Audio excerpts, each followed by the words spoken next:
Shalom, Torah fans. Welcome to the Galilee. I'm Michael Rood, and we are getting ready for the first Sabbath of the 11th month of the biblical year here in the Galilee. It's good to have you with us. We have been enjoying the peace and quiet since the ceasefire was initiated.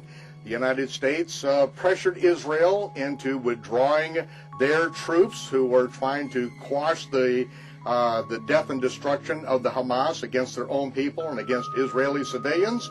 And no sooner was the ceasefire put in place than Hamas blew up another car bomb, killing more people. And then yesterday they started launching rockets back at the civilian population of Sderot.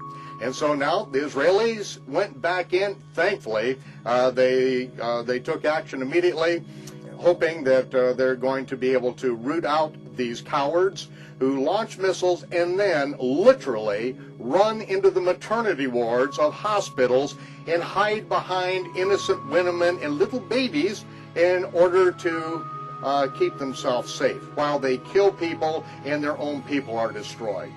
Israel is continuing to be pressured by the United States, and there doesn't seem to be any ceasing of this. But, you know, every time America attempts to pressure Israel into forsaking Abraham's land covenant with the Almighty, it's America who gets whacked by acts of God, as it reads in the insurance disclaimer. America's leaders just don't seem to get the picture. They continue to beat Balaam's ass, prophetically speaking, hoping to force Israel into submission to their globalist agenda. It was King Balak, which in Hebrew is a destroyer, who gathered all the princes of his United Nations together on 3 separate occasions, on 3 different mountaintops, to survey the nation of Israel. Each time, 7 sacrifices were offered on 7 altars, as Balaam and the best and the brightest sought a way to circumvent Israel's destiny to inherit the land. Bribes, promotions, and unlimited expense accounts were the order of the day. It was on September 11, 1993, that the princes of the world gathered together in Washington, D.C. to inaugurate their 7-year peace altar, the prophetically doomed Oslo Accords. 7 years later, in July of 2000, the princes again assembled at Camp David for another round of sacrifices on their 7-year altar. Yet no peace did it bring.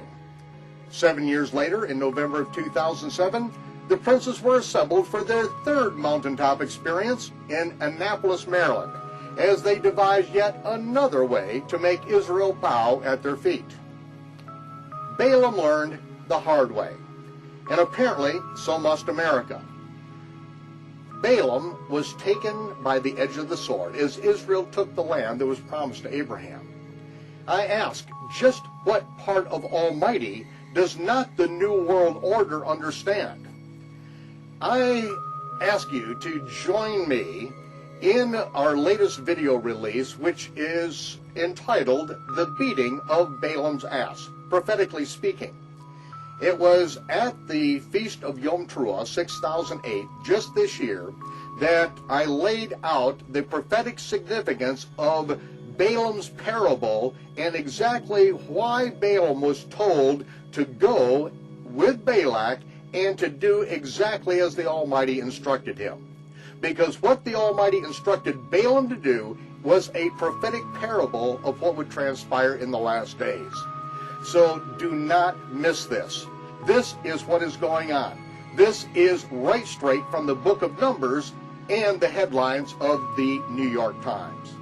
The physical universe is trying to tell America and their leaders what they just don't seem to want to hear.